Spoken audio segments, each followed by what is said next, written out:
இன்றைக்கு இருக்கக்கூடிய சூழல்ல ஒரு பெண் தன்னுடைய திருமணத்தை தீர்மானிக்கக்கூடிய அந்த ஒரு சுதந்திரம் எந்த அளவுக்கு இருக்குது? ரேடியோ சிட்டியில் இன்னைக்கு இதை பத்தி தான் பேசப்போம். ஒரு பெண் தன்னுடைய திருமண அந்த நிகழ்வு அது எப்போ நடக்கணும், அல்லது யார் கூட நடக்கணும், அது நடக்கணுமா வேணாமா, இது எல்லாத்தையும் தீர்மானிக்கிறதுக்கான இடம் இந்த சமூகத்தில் அல்லது உங்களுடைய குடும்பத்தில் எந்த அளவுக்கு உங்களுக்கு வழங்கப்பட்டிருக்குது? இதை பத்தி இன்னைக்கு நம்முடைய நிகழ்ச்சியில் தோழிகள் உங்களுடைய உணர்வுகளை ஷேர் பண்ணிக்கலாம். இன்னைக்கு நம்முடைய நிகழ்ச்சியில் முழுக்க பெண்கள் மட்டும் தான் பேச போறாங்க. உங்களுடைய குடும்பத்தில், உங்களுடைய இந்த சமூகத்தில் உங்களின் திருமணத்தை நீங்களே தீர்மானிப்பதற்கு அது எப்போ நடக்கணும், யார் கூட நடக்கணும், எப்படி நடக்கணும், இந்த விஷயங்களை தீர்மானிக்கிறதுக்கான இடம், ஸ்பேஸ் எந்த அளவுக்கு இருக்குது? ஒரு பெண் தன்னுடைய திருமணத்தை தீர்மானிப்பதற்கு இந்த சமூகத்தில் எந்த அளவுக்கு இடம் இருக்குது? எப்போ கல்யாணம் பண்ணிக்கணும், யாரை கல்யாணம் பண்ணிக்கணும், முதல்ல கல்யாணம் பண்ணிக்கணுமா வேணாமா, இது எல்லாத்தையும் தீர்மானிக்கிறதுக்கு ஒரு பெண்ணா உங்களுடைய ஃபேமிலியில இந்த சமூகத்தில் உங்களுக்கு என்ன இடம் இருக்குது? உங்களுடைய உணர்வுகளை ஷேர் பண்ணிக்கோங்கன்னு சொன்னேன். இப்ப நம்ம கூட பேச ராகவி வந்திருக்காங்க. ராகவி, எந்த அளவுக்கு அந்த ஸ்பேஸ் உங்களுக்கு இருக்குதுன்னு நினைக்கிறீங்க? நான் ஏதாவது எங்க வீட்டுல அப்போசா இல்ல இந்த பையன் வேணாம்னு சொன்னா கூட பிரைன் வாஷ் பண்ணிடுறாங்க. இல்ல எங்களுக்கு தெரியும் ஒரு லைஃப் எப்படி இருக்கணும் அப்படின்னு சொல்லிட்டு, அதனால நாங்க சொல்றது கேது, உன் லைஃப் நல்லா இருக்கும் அப்படின்னு சொல்லிட்டு அப்படி டோட்டலா ஆஃப் பண்ணிடுறாங்க. உங்களுக்கு மேரேஜ் ஆயிடுச்சா? இல்ல ஆள. ஓகே, இப்போ பையன் பாத்துட்டு இருக்காங்க. சோ உங்களுடைய சாய்ஸஸ் நீங்க சொல்லும் பொழுது அதை தாண்டி அவங்களுடைய விருப்பத்தை தான் உங்க மேல திணிக்கிறதுக்கு ட்ரை பண்றாங்க. ஆமா. ஓகே, எங்களுக்கு தெரியும் உனக்கு எது தேவை எது தேவையில்லை, யார் ஒண்ணு நல்லா பாத்துப்பாங்க. இல்ல கேஜ் ரொம்ப கம்மியா இருக்குன்னா கூட இட்ஸ் ஓகே, இதனால என்ன மேனேஜ் பண்ணி. உங்களுக்கு இப்போ என்ன வயசு ஆகுது? இப்போ எனக்கு 22 ஆகுது. ஓகே, உங்களுக்கு இந்த 22ல உங்களுக்கு தோணுதா நமக்கு கல்யாணத்துக்கான ஒரு வயசு வந்துருச்சு, mentally we are mature enough? பேசிக்கா அதுக்கு இன்னும் ப்ரிப்பேரே ஆகல. ஓகே, நீங்க இன்னும் ப்ரிப்பேர் ஆகலங்கறத உங்க அம்மா அப்பா கிட்ட சொன்னாலும் அவங்க ஏத்துக்கிற மனநிலையில இல்ல. எனக்கு அப்புறம் தங்கச்சி இருக்கா, சோ அது ஓகே, சோ தங்கச்சி இருக்காங்க அப்படிங்கறதுனால இப்போ நீங்க கல்யாணம் பண்ணிக்கிட்டே ஆகணும். ஆமா, அந்த ஒரு சிச்சுவேஷன்ல இருக்கு. உங்களுக்கு எந்த அளவுக்கு சுதந்திரம் வழங்கப்பட்டிருக்குது? தோழிகள் உங்களுடைய உணர்வுகளை உண்மைக்கு பக்கத்துல இருந்து பேசலாம். இன்றைக்கு இருக்கக்கூடிய சூழல்ல ஒரு பெண் தான் விரும்பக்கூடிய நேரத்துல திருமணம் செய்துக்கிறதுக்கான இடம் ஒரு குடும்பத்துல எந்த அளவுக்கு இருக்குது? அதே மாதிரி தான் விரும்பக்கூடிய நபரை திருமணம் செய்து கொள்வதற்கான இடமும் ஒரு பெண்ணுக்கு எந்த அளவுக்கு இருக்குது? ரேடியோ சிட்டியில இன்னைக்கு இதை பத்தி தான் பேசிட்டு இருக்கோம். தோழிகள் அவங்களுடைய உணர்வுகளை பகிர்ந்துக்கலாம்னு சொல்லி நம்ம கூட பேசுறதுக்காக இப்ப ஐஸ்வர்யா வந்திருக்காங்க. ஐஸ்வர்யா, உங்களுடைய பாயிண்ட் ஆஃப் வியூ என்ன? இன்னைக்கும் ஐ திங்க் நிறைய பேரண்ட்ஸ் ஏஜ் ரொம்ப ஆயிடுச்சுன்னா ரொம்ப வெயிட் பண்ணாத, அப்புறம் யாரும் பொண்ணு கொடுக்க மாட்டாங்க, அதனால இப்பவே கல்யாணம் பண்ணிக்கோ, அதுதான் நல்லது அப்படின்னு. I don't think they have given any personal choice to make as to when they want to get ready. எப்போ கல்யாணம் ஆகணும்ங்கிறது மட்டும் தான் இருக்கா, இல்ல யார் கூட கல்யாணம் பண்ணிக்கிறதுங்கிறதுலயும் இருக்கா? கல்யாணம்ங்கிறது is a very big decision that you make and it's beyond choosing a life partner.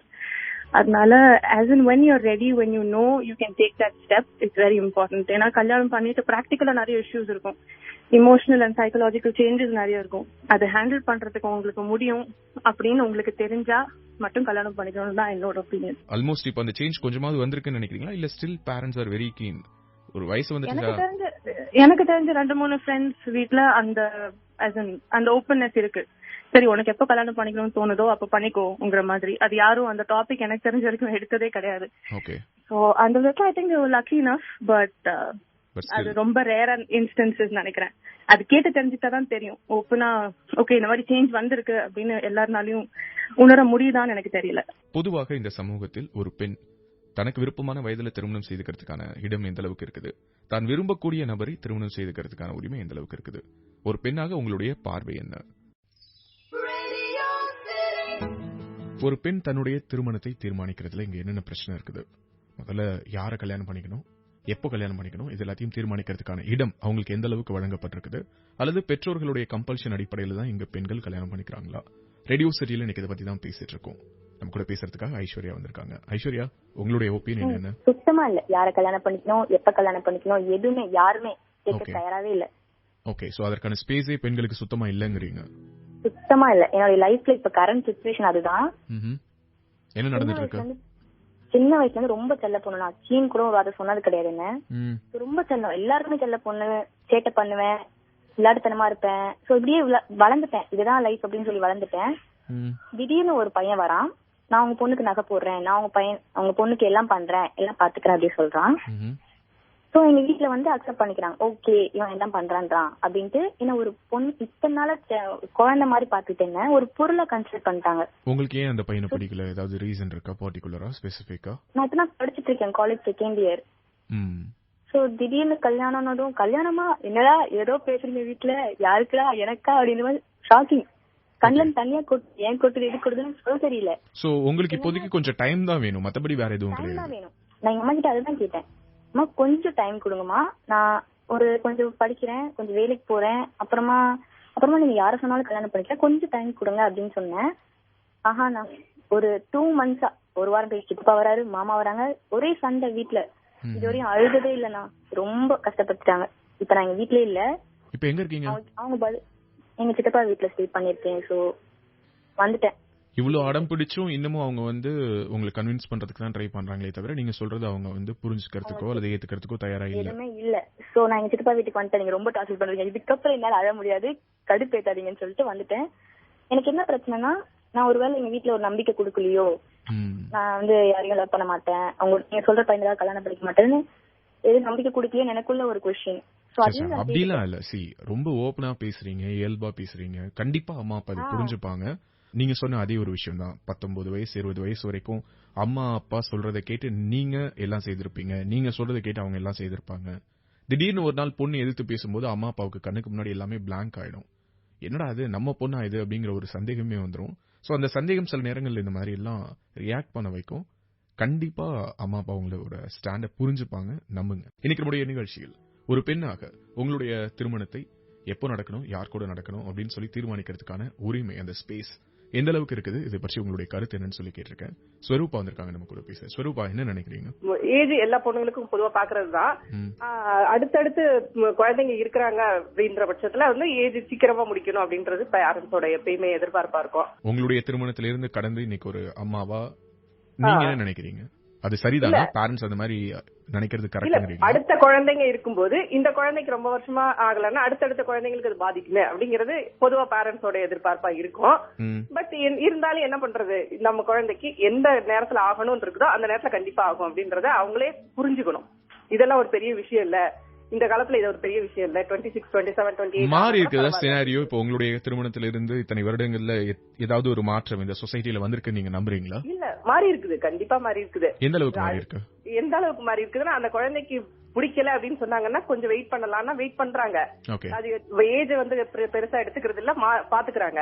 அந்த படிக்க வைக்கிறப்ப கூட இதுக்கு மேல படிக்காதமான்னு சொன்னதெல்லாம் என்னெல்லாம் அப்படிலாம் சொல்லிருக்காங்க. இதுக்கு மேல எல்லாம் வேண்டாம், போதும், டிகிரியோட நிறுத்திக்கோ, இதுக்கு மேல படிச்சா மாப்பிள்ள எல்லாம் கிடைக்க மாட்டாரு அப்படிலாம், அதுக்கு மேல படிச்சா மாப்பிள்ள தேடுறது கஷ்டம் அப்படிலாம் சொன்னதெல்லாம் போக இப்ப அப்படி எல்லாம் கிடையாது. எல்லாரும் படிச்சு எவ்வளவு படிச்சிருந்தாலும் படி, நீ உங்க விருப்பப்படி படி அப்படின்னு சொல்றது நானுமே என் குழந்தை அப்படிதான் நான் சொல்றேன். இப்ப அந்த மாற்றம் கொஞ்சம் கணிசமா நிகழ்ந்து இருக்குதுங்கிறத நம்ம மறக்க முடியாதுங்கிறீங்க. கண்டிப்பா கண்டிப்பா மாற்றங்கள் நிகழ்ந்துட்டு தான் இருக்குது. Okay, thank you. இந்த நேரத்தில் உங்களுடைய உணர்வுகளை ஷேர் பண்ணதுக்கு மிக்க நன்றி. இந்த சமூகத்தில் ஒரு பெண் தான் விரும்பக்கூடிய வயதில் தான் விரும்பக்கூடிய நபரை திருமணம் செய்து கொள்வதற்கான உரிமையை பெற்றோர்கள் எந்த அளவுக்கு கொடுத்திருக்காங்க, ஒரு பெண்ணாக உங்களுடைய பார்வை என்னன்னு சொல்லி கேட்டிருக்கேன். இப்போ நம்ம கூட பேசுறதுக்காக ஆராதனா வந்திருக்காங்க. உங்களுடைய பார்வையில பேரண்ட்ஸ் எந்த அளவுக்கு அந்த ஃப்ரீடம் கொடுத்திருக்காங்கன்னு நினைக்கிறீங்க ஜெனரலி, அண்ட் உங்களுடைய கேஸ்ல எப்படி? My parents are love married actually. They are of two different religions and but still they are love married. என்னோட பேரண்ட்ஸ் I think நான் 21 years இருக்கும்போது they gave me all freedom to choose my life partner. You know the restriction or இப்போ உங்களுக்கு என்ன age ஆகுது? சும்மா கேக்குறேன். 24. Okay, so 24 ஆயிடுச்சுன்னா இந்த மாதிரி ஒரு பிரஷர் 24 ஆயிடுச்சு அப்படிலாம் கிடையாது வீட்ல, அந்த மாதிரி எல்லாம் பிரஷர் எதுவுமே கிடையாது. No, not at all. அது என்னோட ஃபேமிலில யாருக்குமே வந்து அந்த மாதிரி கொடுத்திருக்காரு. They leave us till we reach whatever we want to. கல்யாணம் பண்ணிக்கிறோம், they ask us பண்ணிக்கிறியா அப்படின்னு, and we say yes. நான் இது வரைக்கும் என்ன கேட்ட வரைக்கும் but they never force. No, never. And I think I am blessed with such parents because ஒரு நாள் கூட வந்து if I'm going to tell them that this is the person I'm in love with, they கண்டிப்பா வந்து அவங்க வந்து no சொல்ல போறது கிடையாது, provided that guy is the right person for me. Okay, so I think உங்களுடைய கேஸ் எப்படி இருக்குது? But generally how about the society, like நீங்க பார்க்கக்கூடிய உங்களுடைய friend circle அல்லது மற்ற பெண்கள் பார்க்கும்போது 50% only. Okay, so and people should get into more broad mindedness. ஏன்னா it's their life, யார் கல்யாணம் பண்ணிக்க கூடாது அவங்களோட லைஃப். சோ எதுக்கு காம்ப்ரமைஸ் பண்ணி இருக்கணும்? சோ ஒருவேளை எனக்கு அந்த பேரண்ட்ஸ் கிட்ட அந்த மாற்றம் அதிகமாவே வந்துட்டு இருக்குன்னு நீங்க உணர்றீங்க? யா கண்டிப்பா. என் அம்மாவோட கல்யாண ஸ்டோரிஸ் தான் நான் கேட்டிருக்கேன். சோ அதுல இருந்து பாக்கும்போது Yes, things have been changing. Thank you. இந்த நேரத்தில் உங்களுடைய உணர்வுகளை பகிர்ந்ததற்கு மிக்க நன்றி. Thank you so much. உரிமைகள் எந்த அளவுக்கு இன்னைக்கு பெற்றோர்கள் வழங்கி இருக்காங்க, உங்களுடைய பார்வை என்ன, உங்களுடைய வாழ்க்கையில் நடந்தது என்ன? ஒரு பெண்ணுக்கு தன்னுடைய திருமணத்தை தீர்மானிக்கிறதுல இந்த சமூகம் எந்த அளவுக்கு இடம் கொடுத்திருக்குது? யாரை கல்யாணம் பண்ணிக்கணும், எப்ப கல்யாணம் பண்ணிக்கணும், கல்யாணங்கிறது முதல்ல வேணுமா வேணாமா, இது எல்லாத்தையும் தீர்மானிக்கிறதுக்கான இடம் இந்த சொசைட்டில, இந்த குடும்ப அமைப்புல எந்த அளவுக்கு இருக்குது? இதை பத்தி தான் ரேடியோ சிட்டி லவ் குரு நிகழ்ச்சியில் இப்போ பேசிட்டு இருக்கோம். நம்ம கூட பேச மனிஷா வந்திருக்காங்க. இந்த காலத்துல சொல்ல போனா முன்னாடி இருந்த ஜெனரேஷனை விட இப்ப கொஞ்சமே நிறைய ஸ்பேஸ் நமக்கு கொடுத்திருக்காங்கன்னு தான் சொல்லணும். கொஞ்சமே நிறையவா இல்ல கொஞ்சம் நிறையவா இல்ல நிறையவா? கொஞ்சம் நிறைய தான் சொல்லணும். ஏன்னா வந்துட்டு நம்ம பாட்டி அப்பா அம்மா எல்லாம் வந்துட்டு அந்த கால ஜெனரேஷன்ல மேரேஜ் பண்ணவங்க இல்லையா, கொஞ்சம் ஃப்ரீடம் தான் நமக்காக அதுக்காக கொடுத்திருக்காங்க. தாத்தா பாட்டி எல்லாம் வந்து சீக்கிரமா மேரேஜ் பண்ணணும் பொண்ணுங்களுக்குலாம். இப்ப லேட் ஆச்சுன்னா வீட்டுல இருக்கிற தாத்தா பாட்டி தான் பிரச்சனைங்கிறீங்க. அவங்க தான் வந்து இன்னமும் அந்த கீ கொடுத்துட்டே இருக்காங்க, சீக்கிரம் கல்யாணம் பண்ணணும். அப்பா நமக்காக பேசினாலும் இல்ல படிக்கட்டும் பசங்க அப்படின்னு சொன்னா கூட தாத்தா பாட்டி எல்லாம் வந்து இல்ல சீக்கிரம் பண்ணிடலாம், நாங்க உயிரோடு இருக்கிறதுக்குள்ள பண்ணிடுங்க, நாங்க பாத்துறோம், ஒரு சென்டிமெண்ட் போட்டுறாங்க. ஓகே, என் கண்ணால இந்த கல்யாணத்தை பாக்கணும்டா ராசா அப்படின்னு சொல்லிட்டு இந்த பாட்டி தாத்தாவெல்லாம் காலி பண்ணாலே இங்க பாதி கல்யாணம் வந்து சீக்கிரமா நடக்குது, குறைஞ்சிரும் போல இருக்கு. நீங்க சொல்ற டேட்டாவை பார்த்தா நிறைய பேருக்கு அந்த மாதிரி நடந்துச்சு. இந்த தாத்தா பாட்டி இல்லாத வீடுகள்ல கூட சில பேர் பயங்கரமா ஃபோர்ஸ் பண்ணி இந்த அம்மா அப்பாக்களே பண்ணி வைக்கிறாங்க இல்லையா? அதெல்லாம் எந்த கணக்குல செய்யறது? அவங்க வீட்ல வந்துட்டு நிறைய குழந்தைங்க இருக்கலாம், இவங்களுக்கு மேரேஜ் பண்ணாதான் நெக்ஸ்ட் குழந்தைக்கு பண்ண முடியும். உங்களுக்கு என்ன வயசு ஆகுது? உங்களுக்கு ஃபைனான்ஸ் ப்ராப்ளம் இருக்கலாம், சீக்கிரமா முடிச்சிடலாம். உங்களுக்கு என்ன ஏஜ்? எனக்கு இப்ப 21 ஆகுது. எப்போ நீங்க கல்யாணம் பண்ணிக்கலாம்னு நினைக்கிறீங்க? நான் 24. 24. வீட்ல ஃபோர்ஸ் பண்ணா கூட என்னோட மைண்ட் செட்காக நான் 24. எனக்கு ஏஜ் ஆச்சு தவிர எனக்கு இன்னும் அந்த மெச்சூரிட்டி வரல நான் ஃபீல் பண்றேன். ஓகே, நீங்க சொன்னா அது உங்க வீட்ல அக்செப்ட் பண்ணிக்கிற அளவுக்கு உங்க அம்மாவுக்கும் அப்பாவுக்கும் உங்களுக்கும் இடையிலான அந்த ஒரு அண்டர்ஸ்டாண்டிங் இருக்கா? நான் சொல்லிருக்கேன் ஆல்ரெடி. வீட்ல என் தாத்தா பேசும்போது கூட இப்ப இது என்ன பத்தி பேச ஆரம்பிச்சிட்டாங்க வீட்ல. நான் சொல்லிட்டேன், எனக்கு வந்து இப்ப நீங்க ஃபோர்ஸ் பண்ணா ஒரு பிரயோஜனமும் இல்ல, ஏன்னா மேரேஜ் பண்ணிக்க போறது நான் தான். இப்ப நீங்க பண்ணிட்டு நாளைக்கு நான் பிரச்சனை உங்ககிட்ட வந்து நிக்க முடியாது. என்ன சொல்லுவாங்க, சின்ன பொண்ணுக்கு மேரேஜ் பண்ணிட்டீங்க அதனால தான் அப்படி சொல்லுவாங்க. நான் ஜாப் போகணும், நான் என் சொந்த கால நிக்கணும், அப்பதான் நான் போற இடத்துல எனக்கு ஒரு கெத்து இருக்கும் இல்லையா? தேங்க்யூ. இந்த நேரத்தில் உங்களுடைய உணர்வுகளை ஷேர் பண்ணதுக்கு மிக்க நன்றி. ஒரு பெண்ணுக்கு தன்னுடைய திருமணத்தை தீர்மானிக்கிறதுல இந்த சமூகம் எந்த அளவுக்கு இடம் கொடுத்திருக்குது, இந்த குடும்ப அமைப்பு எந்த அளவுக்கு இடம் கொடுத்திருக்குது, யாரை கல்யாணம் பண்ணிக்கணும், எப்ப கல்யாணம் பண்ணிக்கணும், முதல்ல கல்யாணம் பண்ணிக்கணுமா வேணாமா, இது எல்லாத்தையும் தீர்மானிக்கிறதுக்கு இந்த சொசைட்டில பெண்களுக்கு இருக்கக்கூடிய இடம் என்ன? ரேடியோ சிட்டி லவ் குரு நிகழ்ச்சியில் எனக்கு இதை பத்தி தான் பேசிட்டு இருக்கோம். நம்ம கூட பேசுறதுக்காக ஆனந்தி வந்திருக்காங்க. ஆனந்தி, உங்களுடைய ஒப்பீனியன் என்ன? கண்டிப்பா ஆராதனா சொன்னது மாதிரி ஒரு 50% கண்டிப்பா சேஞ்ச் ஆயிட்டாங்க சார். என்னன்னா நான் வந்து லவ் மேரேஜ் பண்ணிக்கிட்டேன்.